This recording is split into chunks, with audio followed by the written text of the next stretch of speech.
The opposition is skeptical on the 2015 budget. Armed robbers shoot dead a security guard. And visiting delegates impressed with the PNG Games. This is National EMTV News with Tokana Hasavi. Good evening and welcome to Monday's news. Thanks for your company. The private sector has been encouraged to lend a helping hand and play a larger role in assisting the public service internal audit.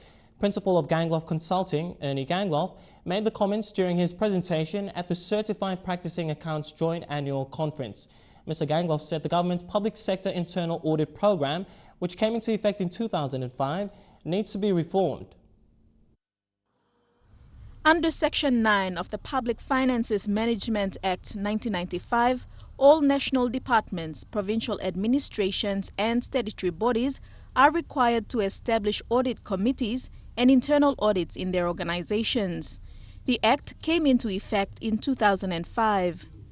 It is 8 years into operation now, and according to the principal of Gangloff Consulting, Ernest Gangloff, the legislation needs to undergo a review. They've had a good chance of doing it. They've tried to make it work. There's been challenges. And as I said, so what we need to do now is look at some of the issues that have arisen since the legislation was enabled in 2005, and how do we go about fixing it to make it work better for the next 5-6 years. With experience in internal auditing and risk management, Mr. Gangloff told the gathering of certified practicing accountants that one of the main issues is regarding the chairmanship of the audit committees. The chairman, who's actually, in terms of the public service, a lower ranked officer, will never question the secretary. And he doesn't do that because of obvious reasons. So the chairmanship in the audit committee has to be somebody independent. It has to be somebody that can actually question without fear or favor. He also pointed out the lack of capacity and capability within the internal audits unit. The people we work with, they try hard, they're really diligent in what they do, but they're just not able to ask the right questions. And you sit there and you wonder just how much value add they're bringing in. And this is a challenge for CPA, PNG and the Institute of Internal Auditors. We need to partner with the public service to be able to add value. In his recommendations, Mr. Gangloff said the private sector, with its expertise through the various chambers and councils, can offer their support to the public sector to help make things work better. Delhi Bagu, National EMTV News. Prime Minister Peter O'Neill says the 2015 national budget will be family-centred, focusing on building more classrooms, teachers' colleges, placing more doctors in rural areas and to grow small businesses. Mr. O'Neill said it was important that the gains from a growing economy were shared with all Papua New Guineans. The government will continue to push for reforms and development in line with the government's policy agenda in areas of education, healthcare, law and order and infrastructure. As projected in 2013, the government will continue to reduce deficit levels below 5.9% in 2014.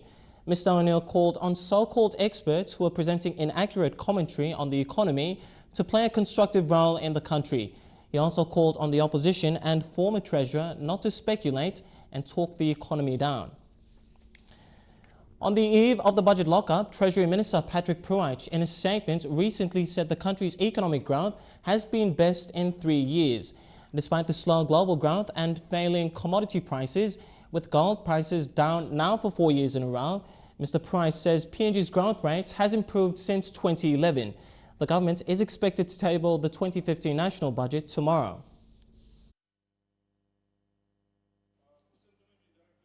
Prior to bringing down the O'Neill government's 2015 national budget, Minister responsible Patrick Pruich says the country's growth of 8.4% in gross domestic product is the best since 2011, when PNG posted almost 11.1% growth, mostly fueled by the PNG LNG project. In 2011, the LNG construction was at a rapid build-up phase. This resulted in the early LNG export to Japan 3 months ahead of schedule. In July this year, following Treasury's release of its media economic and fiscal outlook, which indicated lower focus of tax revenues from the mining sector, there were warnings of deficit budget blowouts by local and overseas commentators. However, Minister Pruach says good fiscal planning from Treasury along with gains from LNG venture resulted in the budget deficit of only 77 million kina. Minister Pruach will release the full details in the 2014 supplementary budget in Parliament tomorrow. The government boasts that it strategically implemented large budget deficits in 2013 and 2014 that worked out as planned to cater for the large unemployment and expenditure impacts caused by the completion of the PNG LNG project. As a result, construction has proved to be one of PNG's better performing sectors that has subsequently increased company tax. In 2015, PNG's growth rate is predicted at 15.5% instead of 21.2% as projected earlier. All in all, the National Treasurer is confident PNG's budget will reflect the economy in fine shape, moving forward to achieve a balanced budget in 2018. Bridget Komatep, National EMTV News. Public servants in Papua New Guinea have been warned to perform and deliver on the national government's expectations. Personnel Management Department Secretary John Cully sounded the alarm that public servants must be accountable and responsible. Those failing to comply will be dealt with accordingly. The new appointment processes and performance management system of the Public Service Management Act 2014 ensures public service leaders perform to the people's expectation and to implement the national government's game of service delivery. Critical areas of improvement are on leadership, performance management system and own productivity. The new public service law was revised to accommodate appointment processes following the removal of Public Service Commission and Central Agencies Coordination Committee. We then get them to sign these performance-based contracts, which will ensure that the governors and the provincial administrators, departmental heads and their ministers, and chief executives and the chairmen of their boards and their ministers sign on performance agreements. Since the O'Neill Dion government took office, one priority was to iron out issues within the public service machinery. Kali says the new law institutionalizes performance management system and concentrates on achieving results. It's focused on identifying priorities, and it's really pegged down the departmental heads and provincial administrators with their ministers to sign up on key priority projects. Fabian Hakelitz, National EMTV News. The appointment of a substantive secretary for the Community Development Department will be the next move to be undertaken by the National Executive Council. Personnel Management Departmental Head John Cully told EMTV News the process in delaying the substantive appointment is now complete and the matter will go before the Cabinet. The Community Development Department, referred mostly to as the Family Unit, will soon have a new secretary. The quick move to appoint a substantive secretary follows the conflict between former departmental head Joseph Clapart and the current acting cabinet-appointed Anna Solomon. I want to assure the people of Papua New Guinea, and in particular the public servants in the Department of Community Development, that the process in dealing with a substantive appointment is complete, and the matter will be going to Cabinet very shortly. All applicants will go through the normal recruitment processes to ensure applicants are fit and competent. That they are medically fit, and they needed to get doctors' opinions appointed by the Department of Personnel Management. Secondly, they needed to show that they have no criminal records, and we need to get that from the police fraud squad. And thirdly, that they are under no investigations by the Ombudsman Commission. Meantime, early this year, the national government conducted an independent audit on the Community Development Department and identified inconsistency relating to staff appointments. Mr. Kali explained Solomon's appointment was supported while clapouts was disregarded. Fabian Hakelitz, National MTV News. We'll bring you more stories on National MTV News, including a security guard shot dead by criminals in a hold-up and renewed calls for the death penalty. Those stories and more after the break.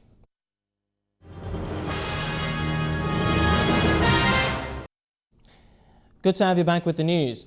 A supermarket at Geruhu in the nation's capital has lost an estimated 600,000 kina in cash and goods after armed robbers stormed the shop yesterday afternoon. In the event, a security guard was shot dead after attempting to stop the criminals. Eyewitnesses say over 15 armed men held up the supermarket with factory-made guns. Geruhu in the nation's capital has seen an increase in crime-related incidents, murder and accidents over the last 10 months. A few weeks ago, a government-owned vehicle ran off the main Geruhu road and killed an innocent bystander. And yesterday afternoon, Bismillah supermarket, an Indian-owned store, was robbed and its security guard shot dead. Shop worker Kerry Goviro described what happened. After something come up, we plus inside the office. Plus inside the office, look, salary room plus straight line time, more come inside there. Or come inside, do to him electrical door. No time open him. Do it, open stuff. Okay, time come inside. Now all pass him. No, I'm out pretty worse and stuff. No go inside the office now. Look at boss man play. I'm putting gun lead them. Now I'm when something inside. I'm plan looking. The criminals stormed the store between 5 p.m. and 6 p.m. Armed with high-powered rifles, they forced everyone to sleep face down in the store.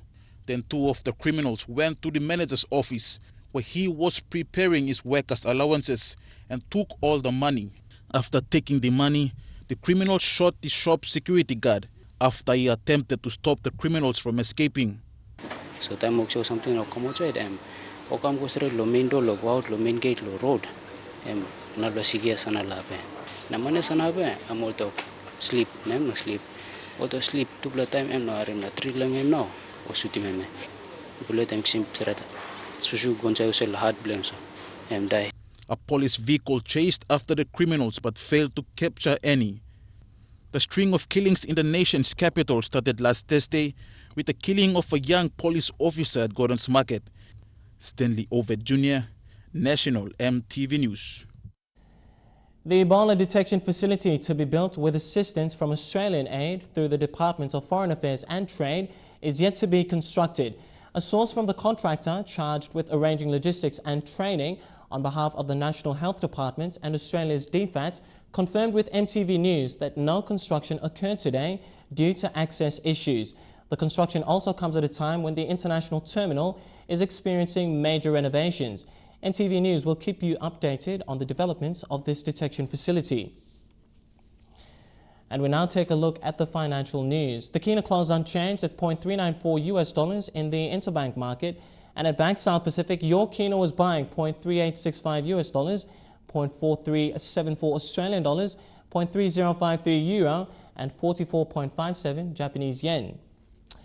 Looking at commodity prices at New York close, gold, coffee and cocoa closed higher, copper closed lower. Crude oil and copper closed higher, palm oil closed lower. And finally on the stock market, the Dow Jones closed at 18 points lower, the ASX closed at 42 points lower, and the All Ordinaries closed at 37 points lower. And we'll have more local news coming up after the break, including the Simbu motorcycle escort to the PNG Games. Stay with us for the details.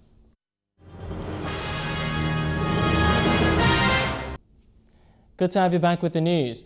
A roadshow by the Australian Awards team was held recently in Wabeg Enga province. The event showcased opportunities for the Engan working class to study both in Australia and PNG. The roadshow was held at Wabeg's Tayak Anda Museum. The Australian Awards Roadshow attracted a good number of workers both from the public and private sector in Enga. The awards aims to develop capacity and leadership skills so that Papua New Guineans can contribute to the development at provincial and national level, and also build people-to-people linkages at the individual, institutional and country levels. We're now providing 150 scholarships a year for Papua New Guineans to study in Australia. predominantly at the postgraduate level, but not exclusively. Mr. Hall says key sectors, especially health, is targeted and is aligned with the development agendas of the PNG government. Australian Awards PNG Facility Director Steve Buckley says a range of sector is featured, giving opportunity for Enga's working class. But over 1,000 in-country scholarships, the fellowships that Mr. Hall referred to that are just coming into play. And with much emphasis on scholarships for midwifery and health workers, Enga's Nursing College Principal Noelin Kautalo is confident the offer provides new skills for a better workforce. In terms of infrastructure-wise, in terms of monetary-wise, and the sponsorship packages that they will give us, that will help a lot of our students and our people in the country to be health workers in this country. And in the long run, we also hope that they will continue to support all the other institutions that we have in the country, especially the health and the education sectors. The Australia Awards is an important component of Australia's investment in education in Papua New Guinea. Jack Lapava Jr., National EMTV News. Building strong leaders within corridors of power determines the destiny of this land. When social indicators are very poor, it is important to equip middle-level administrators and management staff in the public and private sectors for national development. On Friday, 29 senior public servants and media personnel graduated with diplomas in economic policy analysis at the National Research Institute in Port Moresby. The Economic Policy Analysis course is the study of PNG government's key economic policies and other public policies that impact the economic growth and national development. The graduates completed 6 weeks of intensive training, which include lawyers, accountants, economists, administrators, and private sector, while the media class comprised media professionals from various news agencies in PNG. Keynote speaker Tony Odo from the Australian High Commission said Australia is very proud to see Papua New Guineans' desire to increase knowledge through such trainings to become competitive with the rest of the world. Mobile phones and various other technological options. This adds immensely to the potential for Papua New Guinea to get to that position of informed decision-making about economic policy. Deputy Administrator of Galle Province revealed that training has greatly enhanced this knowledge. And the course, the way it's been designed, offers us the opportunity to come and go deeper into analysis of these policies, why they were made, how they implemented, what the results are, so you go full circle. The National Research Institute Director, Dr. Webster, while applauding the students, said concept of having perfect knowledge about economic issues will make health decisions. Dr. Webster also challenged the media graduates to disseminate concrete information on economical issues so people can make rational choices. Jacob Niru, National EMTV News. The autonomous region of Bougainville is the host for this year's 9th Education Combined Regional Rating Conference. The conference is held at the Hutsana Secondary School Hall in Buka. This year's 9th Combined Regional Rating Conference is hosted by the Autonomous Region of Bougainville, as shown on these still images supplied by Nidon FM from Buka. It's for the New Guinea Islands and Highlands regions. The week-long conference held under the theme Quality Teaching and Learning Makes a Difference in School is attended by education heads. Bougainville's Acting Education Secretary, Mary Remy, officially welcomed the delegation into the Autonomous Region, led by Acting Deputy Secretary, Education Standards and Teacher Training, Dr. Apelis Eliakim. The conference is an avenue where teachers and students' performance indicators are measured and improved. It ends on Friday this week. Fabian Hakelitz, National EMTV News. Yangaru South Sea MP Richard Maro has called on the Governor of the NCD, Powers Parkup, to permanently shut down the Gordon's Market in the nation's capital. Mr. Maro said this after the killing of a police officer last Thursday at the market. The MP described the market as a haven for criminals and an eyesore to Port Moresby's image. Last Thursday, young police constable Clifford Yembiningi was stabbed at Gordon's Market. He died later at the Port Moresby General Hospital.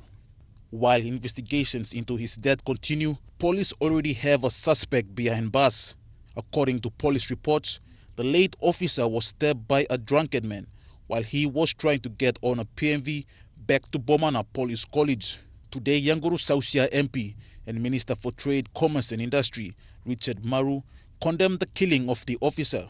Mr. Maru said the Gordon's Market must be shut down permanently. We cannot continue to lose lives at Gordon's Market because of thugs that operate there and make their living. As a responsible government, I call on the governor and the government to support my call, and the police union and the police hierarchy to support my call and the call of the Yangon Social people for this market now to be permanently closed. Gordon's Market, being a major market in the city, has been supporting a large informal sector population for years. However, it is also home to petty criminals of the city. Women and girls are the main victims to harassment and abuse every day. Many other Papua New Guineans have lost their life at the same market. Women have been raped, harassed, so many thieving, pickpocketing, and the rest goes on in that market. Meanwhile, NCD and Central Police Commander Jerry Frank said the current situation of the manpower of the police officers in NCD and Central is a big concern for security. 2015 Pacific Game is next year. The government of the day, through the Prime Minister, Peter O'Neill, Leon government, the Minister for that sake, are now putting Papua New Guinea into the 2018 APEC that is coming on.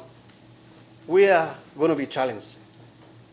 Security of this country is going to be challenged. The police, for that matter, the Legion Agency, the Defense Force, CIS, people are brothers too by come. If the market is closed permanently, it will have a huge impact on the lives of people who highly depend on the informal sector. Moreover, petty crime is another issue that is ruining the country. And the closure of the market just might reduce the rate of criminal activities in the city, and especially the Gordon's Market area. Stanley Ovett Jr., National EMTV News. The government has commended the Cancer Foundation of Papua New Guinea for its outstanding efforts in its awareness programs to combat and prevent cancer throughout Papua New Guinea. Over the weekend, Prime Minister Peter O'Neill presented 100,000 kina to the foundation during the Cancer Foundation inaugural charity gala at the Gateway Hotel here in Port Moresby. The fight against cancer in PNG is slowly picking up as the government pays attention to support, combat and prevent all forms of the disease. With that, the national government has praised the PNG Cancer Foundation for its outstanding efforts in awareness program. The inaugural charity gala night at Gateway Hotel gave Prime Minister Peter O'Neill the chance to present a sum of 100,000 kina to the foundation. O'Neill says cancer is a serious issue in PNG and a result of neglect in health circumstances for the past years has seen increase in figures. Our health situation in the country generally has been neglected for many years. Only last 2 years, our government has fully funded our national plan, national health plan. The Prime Minister also announced that districts around the country will be allocated 100,000 each in next year's budget, a total of 8.9 million in the 2015 budget to strengthen awareness programs in schools for the vaccination of young women. The government is now committed, is conducting a full study on the costings of establishing our first national cancer unit in the country. Now, that unit will be fully equipped to the standards that we have in Sydney or anywhere else. Meanwhile, Mr. O'Neill says the government is putting direct funding of 2 million into districts to improve health facilities, including doctor and nurses accommodation. Jack Lapave Jr., National EMTV News. Now to one of our top stories tonight. While the budget is scheduled to be handed down tomorrow, the opposition has remained skeptical. Speaking in Ley City today, the Deputy Opposition Leader, Sam Basil, says the opposition will be on the watch for a possible budget deficit. This comes after the UBS loan concerns. The 2014 budget ended down in November last year was unprecedented. Tomorrow, the national government will end down the 2015 national budget. The deputy opposition leader, Sam Basil, says the opposition will be keeping a close watch on the budget, especially on the deficit level. We will be watching very closely those commitments, or not commitments, but the spendings that the government has done outside the normal budgetary process. We understand that the government may have overshot by 600 to 700 million over the 2014 budget, and that they may need to have a supplementary, or if not, they may legalize it through making sure that it's taken up on the budget. The budget figures haven't been released publicly, but it's understood the figures will see another significant increase. 15 billion kina ended down last year. A significant portion of the money went to basic health care services, education and road infrastructure. The opposition, meanwhile, says they will also look closely at the impacts of the UBS loan and other loans obtained last year. It's expected that the debt level will show an increase. On top of that, we also expecting the Prime Minister to do the right thing, to take into account the UBS loan and the Exim Bank loan and the recent 2 billion kina Chinese bank loan. So we understand that if the Prime Minister takes account of those, we would be expecting a higher deficit and higher debt to GDP ratio, as the government has reported as between 35 to 40%, but we're expecting that to be much higher if that is taken on board. Edwin Fidelis, National EMTV News, Leh. Tete community is known as a no-go zone in Port Moresby. The community has a reputation in illegal activities, but now this will be a thing of the past with an introduction of Just Play, a football program engaging children and giving prominence to identify talents. Just by looking at these youngsters, it comes to mind the struggles impede for a better life. Most of them aren't schooling. The reason is obvious. The classroom built in 2002 next to the Catholic Art provides education at the elementary level to all Tete community.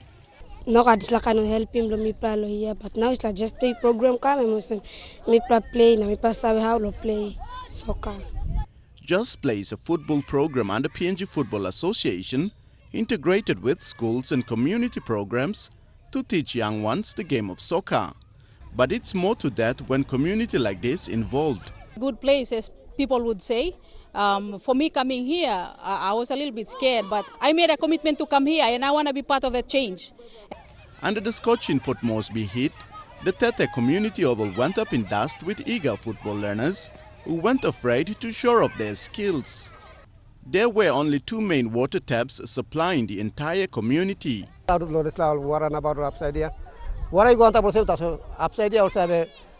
Kisim lili na lo ni taso pasa pro wara mi plane sa side line mi plano kad wara ya ikamina now ya mi pasa kam down sa te wara taso mi plane start mission here, but the only problem is wara system and problem here.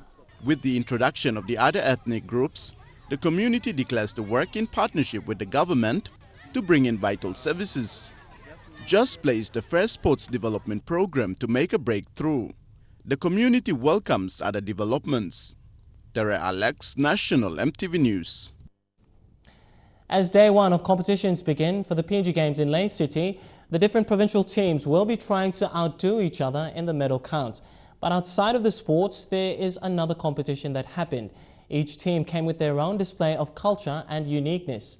MTV's Scott White has spoke to members of Team Simbu's motorcycle escort, which brought the team from Kundiawa to Leh on Friday night. It's the other competitions outside of sports that have added colour to the PNG Games in Leh. This year, provincial governments and teams have invested in uniforms that express their cultural identities. Some have spent money on making a grand entrance into the PNG Games host city, NCD, with its yellow flags, Enga with the trademark green, yellow and black. But Team Simbu, however, was led by a team of bikers from the Simbu Bikers Association. So, me look at the motorbike, Simbu, I must bike him. Mil go to mulla, then me stop on the mull. Justin Siune is a motorbike mechanic. He is the leader of the group that led Tim Simbu from Kundiawa to Leh during the 8-hour journey. 5 o'clock sana mi blakam lo. Apas 5 lo gorogana. Then mi blai malo lig number di sisi mi blakam down lo magam na magam all putin dance lo mi blatu na all while tu na. Then mi blai second lig na. After le mi bla konwe ECC. The members of the association are public servants, businessmen and ordinary Kundiawa residents. Justin Siune is employed by the provincial government as a mechanic. Half of the 40-member association travelled to Leh in a show of strength. The group members gave a simple demonstration, nothing fancy. For them, it is the Simbu pride that they must uphold, both in the medal count and outside of the PNG Games. Scott Waide, National EMTV News, Leh. And True Kind Sports is coming up next. We'll join our Leh crew covering the PNG Games. That's coming up after these short messages.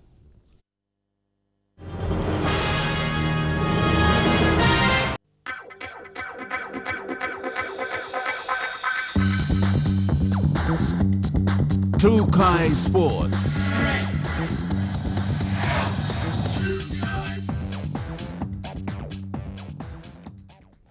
Welcome to True Kind Sports. Now, yesterday, the country witnessed the opening ceremony of the biggest sporting event in Papua New Guinea, the 6th PNG Games. EMTV currently has a large broadcast crew stationed in Leh City for the next 2 weeks. We now cross over live to Leh to Lorraine Genia. Thank you, Takana. We're coming to you live from Leh City at the Sir Ignatius Kilaga Stadium. Yesterday's opening ceremony drew more than 10,000 athletes, their families and supporters included. Delegates from New Caledonia and Vanuatu are in Leh on invitation from the PNG Sports Foundation to witness and assess the 6th BSB PNG Games. The delegation will be in Leh till Wednesday and will then visit the venues and infrastructures in Port Moresby. Sports Minister Madame Valentine Urasuk and her delegates are in Leh primarily to see the 6th BSB PNG Games following a proposal made earlier in the year by the PNG Sports Foundation to host the inaugural Melanesian Games in 2016. The other reason we came is we've noticed that here in PNG there's lots of young people, and we wanted to see how PNG is taking care of these young people and how is it's organizing itself for the games next year. Like talking about the relationship we have, New Caledonia has with PNG, we wanted to say that we have 8 weightlifters who get a training in New Caledonia during the whole year. New Caledonia's Sports Minister Madame Valentine Urasuk was impressed with yesterday's opening and commended the PNG Sports Foundation and the PNG Games Council. It's something for them to observe and also see how they can manage that type of capacity of participation in their own country. They may not have the types of numbers that we have here, but it's about looking at how we operate our technical aspects of such a big event. Part of their visit is also to strengthen and build on the current relationship between PNG and New Caledonia. By doing this, we think that it's a good way by using sports as a tool for the young people. After witnessing day 1 of the 6th BSB PNG Games, Madame Urasuk believes PNG will be strong competition come 2015. We'll be back with more PNG Games updates after the break. Stay tuned. True Kind Sports. Welcome back to True Kind Sports.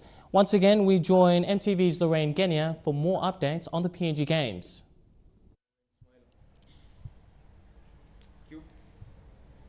Soccer and hockey began on a high note today here at the 6th BSB PNG Games in Leh. In soccer, East Sepik registered 2 wins, while Southern and Western Highlands won a game each. Team Moraba also defeated arch-rival NCD in the men's hockey playoffs. Sylvester Gawi reports. The soccer games this morning started on a high note with Team East Sepik registering 2 wins in both the men's and women's division. Team Isipik defeated Team Oro 3-0 in the men's Pool B division, while the women also defeated Team Oro 3-0 in the women's division. In another surprise win this afternoon, Team Southern Highlands came from behind to defeat Team Sundown 3-2. The Lay Football Park was filled with teams and supporters as the games kicked off around 9 a.m. this morning. Team Western Islands held off NCD and defeated them 3-1 in the opening match in the men's Pool B. New Island walked over Bougainville 1-0, while a confident Team Manus defeated Team Central 4-0. In the women's games, Isipik registered an easy win over Oro 3-0, while Sundown proved too strong for Southern Highlands, defeating them 1-0. Most of the provinces are represented here, except for the ladies. The New Island ladies have not come, so all the provinces are here. At the Oki Field, Team Morobe men proved too strong for NCD in the second half with a 5-0 win.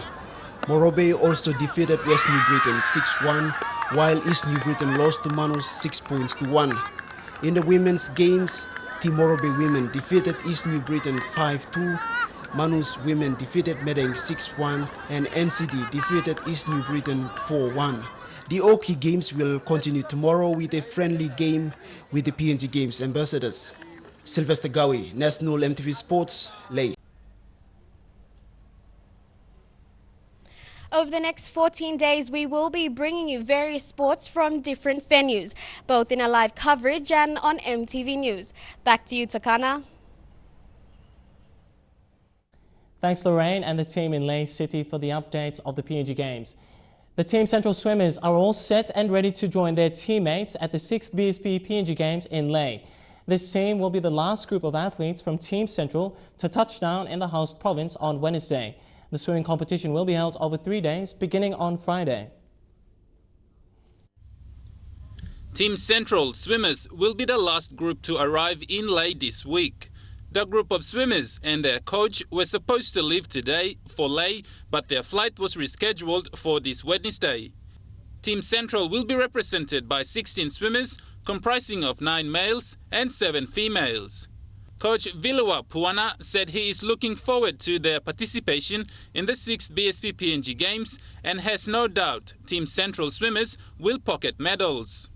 Team Central is preparing very well because we've been training at Elamari with the Borco Swimming Club, and we've been training very hard. We're really happy because the Team Central management has given us very good uniforms, which the match out uniforms and the official on the pool deck uniforms with towels and the caps, and we're very, very happy. And we will do our best to make our province very proud of it. The swimmers will participate in 3 different categories, from seniors to intermediate and juniors. Mr. Puana also encouraged other provinces to participate in swimming, as it also represents PNG at international level.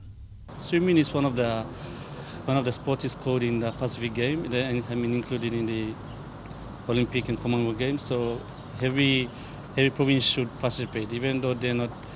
They have no pool, but at least we should have a big team to. Represent the provinces to swim for Team PNG from there. Upon arrival in Lay, the swimmers will go straight into training while in host province before their competition starts on Friday and ends on Sunday. Godwin Eki, National EMTV Sports. To other sporting updates, Hekari Tarangaus are the 2014 Port Moresby Rugby League champions after beating the KPM Butterflies from 2 Mile in a grand final match yesterday at the Murray Barracks Oval. The Butterflies put on a gallant performance right to the end of the match. Braving the Port Moresby blazing heat where rugby league enthusiasts who came in numbers to watch the 2 regulars, Hekari Tarangaus in brown and gold and the Butterflies. The Tarangaus looked promising the moment they released the Eagles into the air in front of the CIS bagpipers. The Butterflies were fully on set to defend against their opponents as they blended into the Murray Barracks Oval. The clash of the Titans began as the crowd whacked itself into a frenzy. Halfback Dixonani took a penalty kick for the Butterflies. Tarangaus Ben Beep came off the bench and scored. Solomon Pokari put Butubol to bring the score up to 6 points to 2 at half-time. It was an interesting second half with Butterflies coming up with an equalizer. The match went neck-to-neck right to the 77th minute when Tarangao's 5'8" Solomon Pokari snapped a field goal to break the tie and hearts of the Butterflies. Ekari Tarangao's 7-6 win crowned them as the 2014 Port Moresby Rugby League champions. In the under-19 division, Conestoms edged out Tarangao's 2-0. Tere Alex, National EMTV Sports. And on the same note, Hekari Tarangao Women's Rugby League team came out winners yesterday after winning the Port Moresby Women's Rugby League Grand Final and the 2014 Champions title. It was a bumper crowd at the Murray Barracks Oval yesterday where the Port Moresby Rugby League played its 2014 Grand Final. The two Port Moresby Women's Rugby League teams, Hekari Tarangao and Sporting Royals, took to the fields to play in the Women's Grand Final. Both teams meant business and got down and dirty to get that Grand Final title. Hekari Tarangao women's team opened their first half of the game leading the Sporting Royals 4-0. With a bit of a hiccup on the field by the Sporting Royals women's team, Hekari Tarangao remained calm and disciplined on the field to show good sportsmanship and to win the Grand Final. Hekari Tarangao's speed machine Joanne Kuman, a former Simbu 400-meter runner, showed skills and determination and that fighting spirit to get her team to winning the Port Moresby Women's Rugby League Grand Final with a runaway try to conclude the 2014 season. Joanne thanked the people behind their success in making this far and the players as well. Port Moresby Women's Rugby League President Elsie Siki said, "The Women's Rugby League had done well this season and they will be looking at 16 women's team who will be participating in next year's season." Mila thank him coach Lumla, na Mila thank him sponsor Lumla Ekari, na Mila thank him Tarangao, na Mila thank him online kamlo 9 mile Bomana, all kamlo supporting Mibla online lo bus, so all kam make him support all lo Mibla na. Support making win the grand final.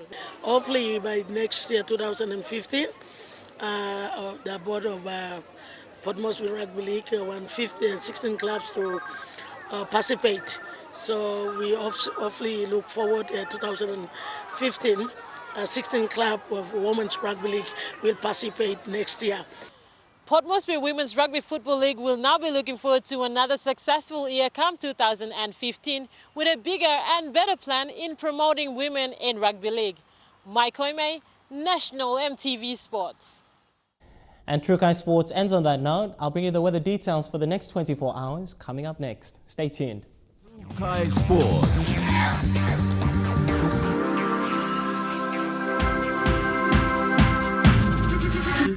Trukai Sports.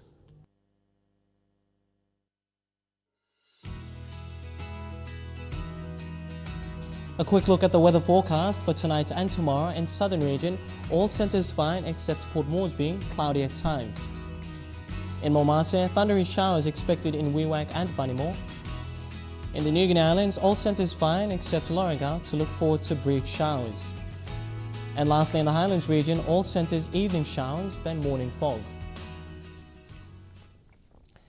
Now, before we go, quickly recapping our main stories again tonight.